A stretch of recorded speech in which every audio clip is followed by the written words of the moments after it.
嗨，大家好，欢迎你来到今天的每日中文课。前段时间我回到中国，进行了一次为期9天的旅行。在这次旅行当中，我其实特别希望能够拍摄一个关于女性创业主题的中文课程。今天我们要访谈的这位女性，其实大家并不陌生。几年前，我曾经拍摄过一期陶艺中文课。在视频里教授我儿子做陶艺的那个老师，就是我们今天访谈的对象。他叫唐唐，生活在中国北方的一个小城市宝鸡，他也是我从小出生长大的老家。在访谈中，他会跟我们分享3次他的创业经历，而整个过程呢，我会分成几个片段跟大家分享。我非常的钦佩这位女性，她没有依靠任何外在的光环，也没有等待时代的恩赐，而是凭借脚踏实地的努力，一步步的走出了自己的职业道路。我们一起来听听她的故事吧。你好，你好。你的东西在哪了？我东西在这边搁着呢。啊，走，没事。哎呀，早上还挺堵的，是吧？来的那一路啊，有好几个学校了，门口有点堵。哦，今天是星期几？今天是星期1嘛，哈。哦，礼拜1。孩子上学呢。对。是我拿着这个灯就行，你帮我拿个架子，谢谢啊。好嘞，走。哦，在这边呢。哦。环境变化还挺大的感觉。现在你看新修了好多东西。啊，我觉得比上次更丰富了。啊。嗯。这边是空间更大吗？啊。下来你一看就知道。哇，有一个平台在这儿。哦。先把这打开。好可爱，还有个小园子。啊，这上面你看，地方大。是。底下2种感觉。很可爱的。那咱们一会儿是在室内还是在室外？啊，在外面光线还挺好，对。空气也好。对。也好嘛，是吧？光线也好。感觉。是。你先坐。我拍室内的时候，我再把灯拿过去。可以。好可爱。来宝鸡碰瓷儿。上面有个大露台嘛。啊。来宝鸡碰瓷。哦，下面是这样子的。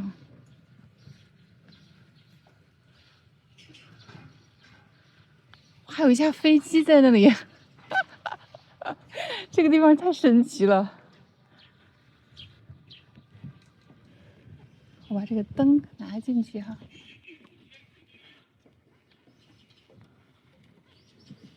进来看一下。哎，好嘞。我正好把这个监控这个关了，要不然老叫。你不用担心，咱们慢慢聊。好。然后就是想到哪儿就聊到哪儿。对。其实对你的生活和创业还挺好奇的。啊。那咱们就从你是怎么开始的吧。创业啊。哎呀，创业说来话长。我的创业经历其实我觉得还挺丰富的。因为这个就是现在做这个陶瓷这个啊，已经是我第3次创业了。第1次创业是以失败告终。第1次创业应该是在15、16年前了。那时候不是在单位上班嘛？单位上班就是那种早出晚归那种，早上去打卡，晚上下班打卡，属于那种就是那种工作干人家觉得好像一眼看到头了，就想着换一个环境，就想着去创业。当时就是觉得做服装比较好，可能当时肯定是外行看热闹嘛，就觉得好像是觉得看人做服装挺好的。也没经验，自己也没有说是去学习在服装店打工啥的，就直接就盲目的就去干了。一个人跑到北京去，找了一个服装品牌的一个代理。那时候也不知道咋回事，那现在的人可能会想着会不会上当受骗，那时候脑子里面根本就不会想这些东西，就想着我就要去干这个事情。跑去之后，第1次跟人家见面就交了3万块钱。那是15、16年前，15应该是个10年。最后做那个代理那个品牌吧，回来之后才发现上当受骗了。哦，是这样。哦，它那个品牌，因为它这个就是价钱比较高，它也属于不是什么大品牌，属于那种贴牌嘛。其实等于是加盟的人家一个牌子，但实际上他们那个发货价钱特别的高。发货呢，说是给你说3折、2折的进货，但是到最后，等你慢慢一件一件核算下来，实际上挺贵的，之后就没法卖了。反正就是他们那个牌子的衣服卖了半年时间吧，基本上都属于赔钱卖着呢。所以说半年之后对，因为之前没有经过就是调研呀，说是去了解一下宝鸡的市场，应该了解一下咱这边人的这个消费，盲目的就把这个事情就给做了，结果肯定是失败嘛。最后他们的牌子的衣服就不进了嘛，自己跑到西安去发货，西安不是有好多那个批发市场嘛，去发货，那个确实是辛苦，真是辛苦。那时候也不是那么大的劲啊，每周去一次，6点半赶6点半那一趟火车，然后一个人到西安去进货。他那个进货是，你越拿越多，就是拿一个小车，那种大包，你到这一家去发上，那时候叫一手，一手就是从小码到大码，这个叫一手货，就是一个款式，比如说这件 T 恤，我拿一手，就是从小号到大号，就这个叫一手。这一家拿一手，那一家越拿越多，然后你拿的东西就越来越多。我刚开始提上，到最后就拿个绳子拖上，提不动嘛，拖上到地上就这样就让它走，然后之后直接走到最后一家的时候，你货不是发完了嘛，把所有的货全部放到最后一家，然后让他给我直接一打包一发，都这样子弄了啊，反正挺辛苦的啊，确实辛苦，确实辛苦。现在想想那时候还是年轻啊。那这个服装的创业大概持续了有多久？大概持续了我看有个2年多吧。2年多。然后当时因为是在金阳路那个商场底下，主要是费用挺高的，一个月1年下来房费就将近5万块钱呢。哇，1年5万块钱。1年房费5万，然后加上平时不是还雇的有店员嘛，我自己，然后整体算下来就是赔钱状态嘛，就是做了2年，算下来就是可能赔了有10几万吧。如果是10几年前，我当时还在国内呢。当时其实去金二路那儿看我，作为可能顾客角度，体会不到，就是如果在那经营的话，会承受的什么样的压力啊？当时确实是没想到，当时做的时候家里面其实都挺支持的。就是我公公婆婆都挺支持，而且创业这个钱也是我婆婆提供的，就是所以说他们对我确实是，但是赔了钱之后，到现在这么多年没有提过一句，也没有说过就是一句就没做的不好或者埋怨的话，从来没有。这一点我是非常非常的感激。说实在的，是你放一般家庭，你想是吧？对，你想那时候结婚时间也不长嘛，也就几年时间，那时候其实是。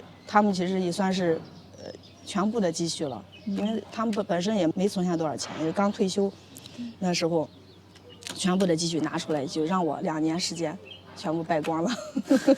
那创业就是花钱比挣钱快，那是肯定的。但是我确实挺感激，因为我这一路创业过来，我觉得家里人对我的这个支持确实挺大的。就是不管做啥，他们都挺支持的。我觉得这一点非常非常庆幸，觉得自己也是一个特别有福气的人吧。有家人支持，我觉得这一点是非常重要的。是，要不然的话，好多事情都干不下去。这到最后干了第2年的时候，我觉得生意好像有点起色的时候，自己摸着一点门道的时候，那个地方就被一个开发商整个给开发了，然后就等于说就让我们退租嘛。退租，然后当时就没找下合适的。光堆的那个衣服我家那个一间卧室里面，整个堆满了。我一想，这咋弄的？这都是钱呀！你想是，最后没办法，就每天在我们家楼下摆摊儿。真的？对，那你总得把这东西处理了嘛，是吧？是。每天摆摊儿，就是去买了几个货架，然后每天下午家里人公公婆婆、老公给我帮忙，把它拿到楼下。就挂在那就卖嘛，反正就赔钱也好，反正就咋样也好，就是衣服质量是挺好的。反正我发的那些，就赔钱卖嘛。摆摊摆了3个月，基本上处理的差不多了，也就收回来了，可能1万来块钱吧，没多，反正总共反正我觉得赔了小10万块钱。就是在那2年多赔了有10万多，差不多，差不多。你当时是刚结婚是吧？对，当时刚结婚。那你结婚之前其实做的是一个稳定的工作，比较稳定的那种朝9晚5的工作。对，比较稳定。那是什么样的动力让你突然做决定，然后你想创业了？因为其实辞掉稳定工作，尤其在宝鸡吧，它不是个容易的决定。对，可能就是我这个性格吧。第一个原因就是单位上那种人与人之间的那种争斗，首先这一点我觉得我争不过，就是你复杂了。对，就是人与人之间的这种人心，我觉得太复杂了。这是第一。第二个就是每天的工作就是收电话费，在铁通公司嘛，就是电信公司之类的，每天就是早上去，然后下午6点下班，周末休息1天，然后就每天就重复同样的工作。突然间觉得，我说呀，我一直到退休都是这样子，我说这太没劲了吧，是不是？我才20多岁啊，我这往后这几十年，我觉得就这样子过，我觉得好像有点不太甘心一样。这是一点。再一个就是工资也低嘛，这也是一方面。实际原因。拿着死工资嘛，那个也没有啥提成，一个月就是那时候一个月多少钱？800块钱，一个月就开800块钱，是全勤加50。就是850，不全勤的话就是800块钱。就这3点原因，我就当时刚好我们那个营业厅不要装修嘛，说让在家休息上1、2个月，当时我就直接辞职了。辞职之后在家休息了1个月，就是干那个服装嘛。那选择服装是因为你自己平时就喜欢穿搭艺术类的，还是因为什么？对，脑子肯定想法很简单，就想着，呀，我要去卖衣服的话，我每天都可以换不同的。每天都可以穿漂亮衣服，我每天都可以穿不同的衣服。那时候因为人也瘦，年轻嘛，是吧？身材也好啊，然后各方皮肤也好，就觉得，哎呀，我每天都可以穿漂亮衣服，多好呀！我自己卖衣服。其实那时候这个创业就属于是盲目的就去做了，等自己要做的有经验的时候，就觉得就是有时机又不好了，所以可能就是时机不好。再一个就是我觉得创业还是得要谨慎吧。尤其是最近这些年，我觉得还是要谨慎。第一次就这么以失败告终了，所以创业还是挺考验经验的，是吧？是，经验，我觉得是挺考验的，因为投资它本身是有风险的。你肯定就要做市场调研呀。比如说像做服装之后，有些朋友就说你应该到服装店去打工啊，干上个半年1年的，你先摸这门道，对吧？什么季节几月份该打折该处理啊，什么时候进那个冬装春装，这些其实都是有时间节点的，不是说是你盲目的，你觉得天热你就应该进点短袖那些，但是等你想到天气热的时候，等你想到去进这衣服的时候，已经晚了。到最后才明白，都是提前1到2个月就开始去做计划了。人家肯定是提前买嘛，不是说天热了才去想着去买衣服的。所以创业这个，我觉得还是，要自己进行一番研究吧。不说是你去深入的研究，最起码你应该把这个行业消费人群呀、周边的这些，你应该摸的差不多了啊，你再去下手。不说100%成功吧，但是我觉得最起码能减少损失。对，能让你稍微的让你不是说损失那么厉害的、那么严重的。因为一损失的话，不光是经济上的，首先对你的内心的打击，其实也挺那个啥。你想，我那时候那么辛苦呀，每天的赶火车那么重的东西，到最后赔钱了，其实觉得好像就是自己挺没用的，或者说花了家里这么多钱，确实挺内疚的，会自我怀疑。对，就觉得自己好像呀，这个事情是太冲动了，太盲目了，就有一段时间，然后家里人还一直安慰我。说是没事儿，反正做生意就有赔有赚，就是失败也是很正常，一直安慰我。然后过了几个月之后，慢慢才想明白了，恢复过来状态了。对，第2次创业的时候，那为什么没有继续做服装呢？是因为什么原因呢？第2次创业没做服装，是因为把这个服装这一行了解了之后啊，尤其是最后认识了几个专门做服装的，而且最后已经不干的一些朋友，跟他们聊。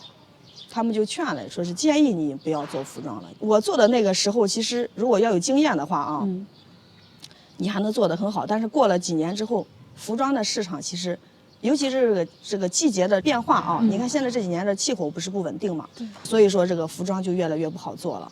他说建议你不要做了，因为这个压货压得特别厉害，而且你的眼光特别的重要。眼光要是稍微差一点，你进回来那些衣服啊，要不就是只能适合你自己穿。哦，对吧？因为你要适合大众嘛，对吧？是，所以最后就不做了，而且确实累，确实辛苦，尤其是去发货的时候，你发货的时候你必须要盯着，你不盯着，他立马就给你换了。是什么你必须要盯着，就是你要盯着他把那个衣服给你装到箱里面。比如说你从网上看的图片，他发回来的基本上都不一样，哦是这样，最起码面料就不一样了。对，亲自盯着。哦要亲自盯着，对，所以这里面门道很深的。是为啥我每次自己去发货，我看好之后让他我拿出来，我要看好面料，因为面料不一样，价钱它不一样呀。对，你不能说我这一件发50块钱，你给我拿了30块钱的那种，那回来这质感就不行啊。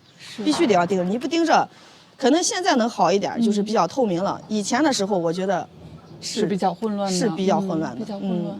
你稍微不盯着，他给你有时候拿的时候，明明是10件，他给你少拿1件，你回来之后你说不清了呀。对，所以必须自己盯着。现在好多了，现在就是大部分都是验完货之后再付钱，也有说是把钱付了之后有问题，人家给你又售后来。那时候没有售后，是比较混乱。那个时候手机好像应用也没有那么广泛，没有，基本上没有，是都是自己去每家店里面挂的都有版，这个版型从 S 号到3个加的那个号，几个颜色，然后你就看好，你就直接拿就行了，拿上一手货，或者说你平时针对肥胖人的，针对什么人群的身材的，你就光拿大号，正常发货。人家都不让你拿那种，要不然你全拿大号，小号就剩下，基本上都是一手货。今天学了一个专业词汇，拿一手。对，拿一手。所以也是跟你朋友交流之后，你可能发现这个里面其实相当考验经验。那会不会也是意识到当时第一次创业选择服装，一开始更多的是出于个人兴趣？没错，确实是。第一次创业经历了2年多的时间，用他自己的话说，最终是以失败而收尾的。那么后来呢？他立刻开启了第2次创业吗？我们期待下一集的故事。